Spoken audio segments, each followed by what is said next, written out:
और लोकसभा चुनाव के तीसरे चरण में होने वाले भीषण रण के लिए छत्तीसगढ़ की रायपुर लोकसभा तैयार है और तैयार है रायपुर की जनता अपना नया सांसद चुनने के लिए।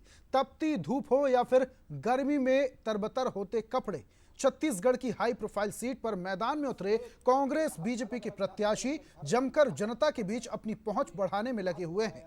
बीजेपी प्रत्याशी बृजमोहन अग्रवाल जहां लगातार लोगों से जनसंपर्क कर रहे हैं, तो वहीं कांग्रेस प्रत्याशी विकास उपाध्याय भी अपनी पूरी ताकत झोंक रहे हैं। आखिर बीजेपी के कद्दावर नेता बृजमोहन अग्रवाल के सामने क्या है विकास उपाध्याय की स्ट्रेटेजी? उनसे बातचीत कर जानने की कोशिश की संवाददाता गौरव शुक्ला ने। सुनिए। हमारे साथ बातचीत करने के लिए विकास उपाध्याय भी, हम उनसे ही बातचीत करते हैं। लगातार आप जो है लोगों के बीच जा रहे हैं, क्या स्थिति पा रहे हैं अपनी? देखिए, लड़ाई जनता के हितों की है। 10 साल में भारतीय जनता पार्टी की सरकार ने इस देश के हर घर को महंगाई बेरोजगारी दे दी, हर घर को महंगाई और बेरोजगारी दे दी।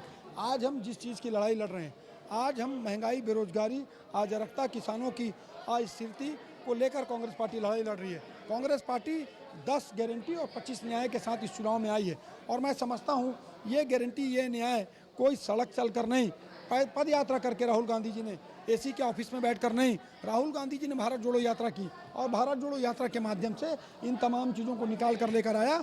और आज जो ये गारंटी से लोगों को लाभ दिलाने की बात हम कर रहे हैं, मैं समझता हूँ उसी की पहल पर आज कांग्रेस पार्टी काम कर रही है। आप खुद अभी लोकसभा में घूम रहे हैं, रायपुर लोकसभा में, विधानसभाओं में, स्थिति क्या पा रहे हैं अपनी आप?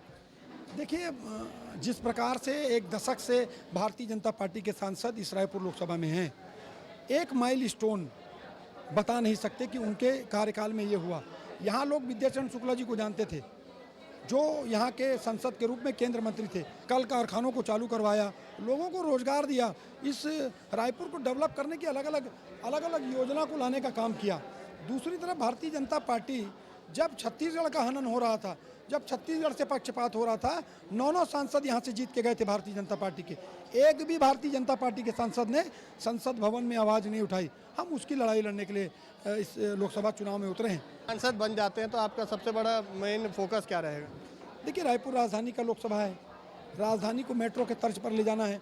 यहाँ इंफ्रास्ट्रक्चर, रोड, रास्ते, नाली, ड्रेनेज, सीवरेज के सिस्टम जो आज से 30 साल पहले था वही था। 25 लाख से ज़्यादा अनडिफाइंड पॉपुलेशन है इस रायपुर की।